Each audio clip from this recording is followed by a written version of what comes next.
आपने पहले इंटरव्यूज में अपने शाहिद अफरीदी का नाम लिया कि धर्म के आधार पर आपके साथ भेदभाव होता था। फिर आपने कहा कि मैच खेलने में भी मुझे धर्म के आधार पर पीछे रख दिया जाता था। ऐसा होता था? ऐसा अभी भी होता है? होता है और सबके सामने ही है और सारी चीजें हैं। दानिश कनेरिया ने क्या बोल दिया लाला? क्या आप तबलीग दीन में लगे हुए थे? क्या वो कहते हैं जी शाहिद अफरीदी मुझे मुसलमान करना चाह रहे थे मुसलसल? क्या बयान आया है ये? यार मेरे ख्याल में दानिश कनेरिया कोई ऐसा कैरेक्टर नहीं है जिसके बारे में मैं जवाब दूं। ऐसे लोगों को जिन्होंने पाकिस्तान के साथ पाकिस्तान का नाम बदनाम किया दुनिया भर में। अफरीदी के बिहाफ पे मैं जवाब नहीं दे सकता। वैसा क्यों कहा उन्होंने, क्यों रेफरेंस दिया? जहां तक मेरी बात है, आप मुझसे पूछ लीजिए। देखिए, मैं कभी भी बिलीव नहीं करता कि दिल में नफरत रह के आपके पास हो। मैं हमेशा बिलीव ही करता हूं जितना मुझे प्यार हिंदुस्तान में मिला, मुझे नहीं लगता किसी पाकिस्तानी को इतना प्यार मिला होगा। मैं नहीं समझता कि मुझसे ज्यादा कोई फेमस पाकिस्तानी को हिंदुस्तान में होगा। दानिश प्रभाशंकर भाई कनेरिया, क्या आप कभी ये कोशिश करेंगे कि आप भारत की नागरिकता ही ले लें? अगर आपको भारत इतना ही पसंद है, आप लगातार भारत के बारे में बात भी करते हैं, प्रधानमंत्री मोदी को बधाई भी देते हैं, तो फिर आप भारत की नागरिकता क्यों नहीं ले लेते जैसे अदनान सामी ने ली है? नेशनलिटी लेना या लेना वो बात नहीं है। बात है कि जब मौका मिलेगा तो जरूर, व्हाई नॉट। जिसको चांस नहीं मिलता वो तो कुछ भी कह देना।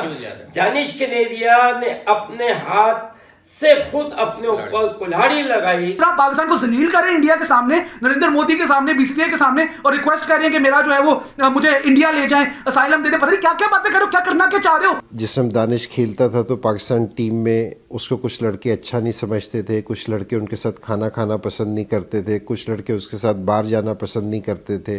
तो हमारी टीम में अल्लाह का शुक्र है इस तरह की कोई चीज़ नहीं थी। ना मैं ये वाली चीज़ मानने वास्ते तैयार हूँ कि जी हमारे दिल इतने छोटे हैं कि जी हम इस तरह की चीज़ करें कि जी हम किसी को एक्सेप्ट ना करें।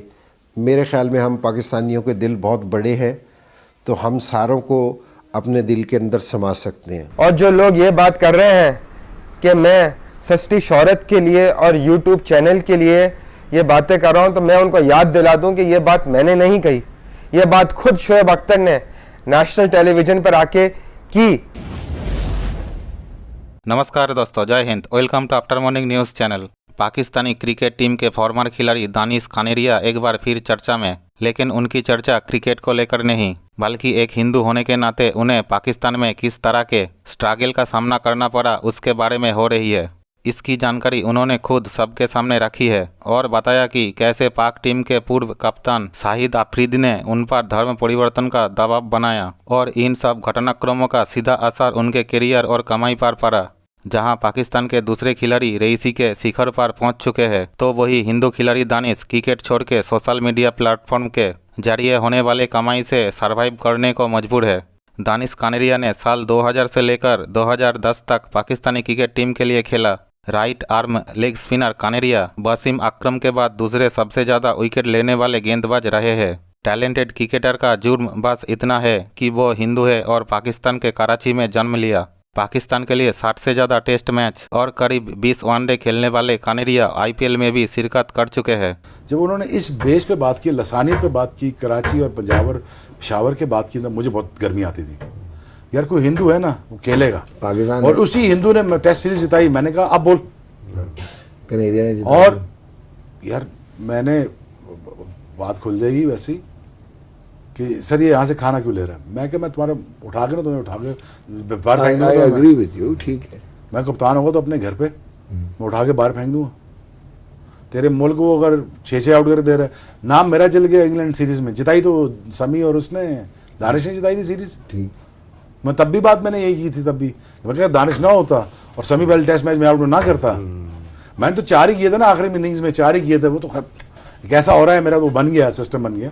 देख बॉलिंग सभी ने अच्छी की थी, ठीक हो गया। और बड़े बैट्समैन को वो लेके गया था। आप जो बात कर रहे हैं, मैं तो नीचे से आउट किया था ना। अब लाहौर में जब पहुंचे, अब वो स्लोअर वन की वजह से अजीब सी ऑड सी बॉलिंग थी, स्लोअर वन की वजह से वो सारे डा करके आउट होना शुरू हो गए। लेकिन पहले इनिंग्स में तो किया तो दानिश ने था, ठीक है। अब उसको क्रेडिट नहीं को दे रहा था, लेकिन उस तरह से ट्रीट किया तो मुझे उससे बड़ी गर्मी आती थी। ये बात इतनी सही कर रहा है, लेकिन बात यह है कि मैंने दानिश के बारे में कहा और जो मैंने स्टेटमेंट दी, मैं आज भी उस पर खड़ा हूं।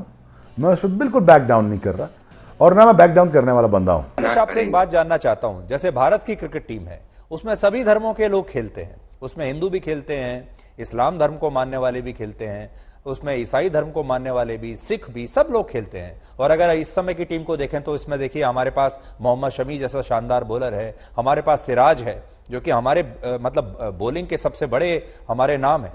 इसी तरह अगर पाकिस्तान की टीम में जब आप खेले हैं, पाकिस्तान की टीम में एक दूसरे धर्म का प्लेयर होने का क्या मतलब होता है और उस समय आपको क्या परेशानियां होती थी अगर आप दोनों टीमों को कंपेयर करें, भारत की टीम और पाकिस्तान की टीम? अंतर मैं आपको बताता हूँ। भारत और अखंड भारत है, और भारत के जो जितने निवासी है वो एक दूसरे के साथ एकदम कंबाइंड होकर रहते हैं। ठीक है, जो उनकी जिस तरह से आपको पता है कि एक टूर्नामेंट में, एशिया कप में कहीं बहुत ज्यादा ट्रोल किया गया था शमी को, और उनको तो सबसे पहले विराट कोहली ने आके उनको सबको जवाब दिया कि मेरा टीम मैन है।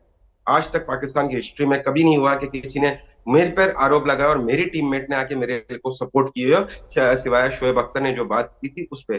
तो बहुत बड़ा अंतर है भैया, सुधीर भाई, बहुत बड़ा अंतर है कि इंडिया की टीम में सबको एक नजरिए से देखा जाता है, इतनी ज्यादा रिस्पेक्ट मिलती है, सारी क्रिकेट खिलाते हैं, सारी कुछ। आपने सिर्फ शमी और सिराज की बात नहीं, इरफान पठान, यूसुफ पठान, मोहम्मद अजहरुद्दीन का आपको पता है एलिगेशन हुआ था, मोहम्मद अजहरुद्दीन को सब क्लियर हो गए, वो आ गए हैं दोबारा। सबकी एक होती है यार, मतलब पाकिस्तान में तो ये है ना बॉस के, पाकिस्तानी टीम में जो परिस्थिति मैंने देखी और मेरे साथ जो करते थे इन लोग, बार बार टॉन्ट करना, भगवान के बारे में ही कुछ कहना, ये करना, लेकिन मैं हमेशा एक कान से सुनता था, दूसरी कान से निकालता था, और मुझे सिर्फ ये था कि यार मुझे सिर्फ परफॉर्मेंस करनी है, मेरी परफॉर्मेंस ये जो मुझे टीम में रखेगी, उसके अलावा कुछ नहीं हो सकता है। यहाँ पर तो कोई परफॉर्म करता भी नहीं था, तो वो तो टीम में रहता था, लेकिन बहुत बड़ा जमीन और आसमान का अंतर है कि यहाँ लोग समझते पढ़े लिखे लोग हैं, they know about relationship, they know about the culture, they respect each one culture, सबकी रिस्पेक्ट करते हैं, मतलब बहुत ही बढ़िया अंदाज से करते हैं। लेकिन वहां पर वो जो मुझे सहना पड़ता था, आउटसाइड इनसाइड, बार बार कन्वर्ट इस्लाम, ये वो, यार मतलब कम ऑन यार, गेट ऑन विद इट यार, खुद भी जियो और दूसरों को भी जीने दो यार। क्या आपको कभी पाकिस्तान की ड्रेसिंग रूम में या जैसे टीम मीटिंग्स होती हैं, कहीं आपको ऐसा महसूस कराया गया क्योंकि आप हिंदू हो इसलिए आप टीम का हिस्सा नहीं है?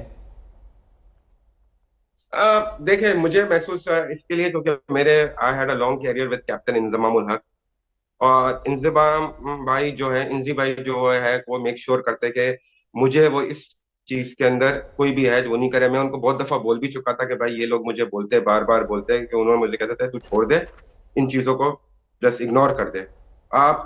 मतलब कि मैं बड़ा उसमें था, मैं एक डिफरेंट सिचुएशन में था, क्योंकि ये एवरी टाइम जो है हमारी वहां पर सुबह को फोन आते थे कि भाई नमाज, फजर की नमाज का ये टाइम है, तो बहुत, लेकिन मुझे वो है कि एक आध दो दफा आया तो मैंने बोला आइंदा के बाद मुझे नहीं कॉल करना आप सुबह। तो मतलब कि ये होता है कि वो अपने हिसाब से वो चलते थे, तो वो